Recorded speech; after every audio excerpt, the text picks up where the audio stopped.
Comprehensive audit, तो इसमें हम प्रीडिटरमाइंड स्टैंडर्ड्स, ऑब्जेक्टिव्स और क्राइटेरिया के बेस पे ओवरऑल एफिशिएंसी एंड इफेक्टिवनेस को असेस करते हैं।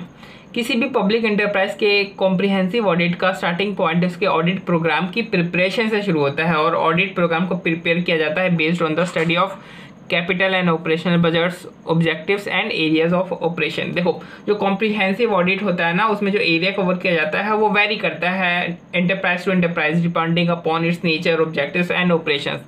तो कॉम्प्रिहेंसिव ऑडिट में कौन कौन से एरिया नॉर्मली कवर किए जाते हैं हम वो एक बार देख लेते हैं। यहाँ पे देखो,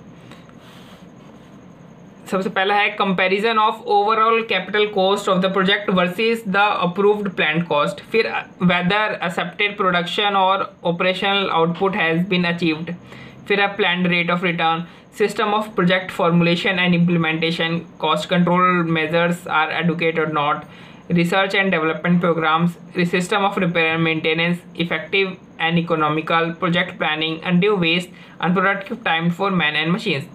तो इन सभी एरियाज को याद रखने की एक स्टोरी है। देखो, ये स्टोरी कि टाटा ने प्रोजेक्ट फॉर्म किया एक ऐसी गाड़ी की प्रोडक्शन का जिसकी कॉस्ट भले ही कम हो लेकिन फील पूरा दे।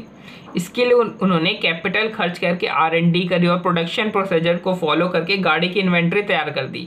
लेकिन जब गाड़ी बिकी नहीं तो उन्होंने उसकी थोड़ी बहुत रिपेयर एंड मेंटेनेंस करा के कम रेट पर अपनी नैनो को निकाल दिया, जिससे उनके रेट ऑफ रिटर्न पर बुरा असर पड़ा। ठीक है, तो यहाँ से देखते हैं कौन कौन से पॉइंट्स हमें मिल रहे हैं यहाँ पे। सबसे पहला प्रोजेक्ट फॉर्म, इससे होगा हमारा system of project formulation and implementation. फिर आता है प्रोडक्शन, तो वेदर प्रोडक्शन और ऑपरेशनल आउटपुट अचीव्ड और नॉट। फिर आता है कॉस्ट, यानी एडुक्वेट कॉस्ट कंट्रोल मेजर्स। फिर है इधर कैपिटल, तो overall capital cost versus planned cost वाला है ये पॉइंट। फिर आता है R&D प्रोग्राम्स।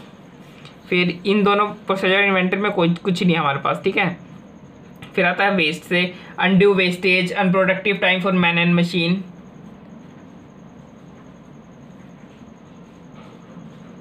फिर है रिपेयर एंड मेंटेनेंस से system of repairs and maintenance. फिर रेट ऑफ रिटर्न से प्लान्ड रेट ऑफ रिटर्न। और इस कहानी का जो कनेक्टर है वो है कि टाटा नैनो क्यों फेल हुई, इसके लिए रतन टाटा ने कॉम्प्रिहेंसिव ऑडिट करवाई।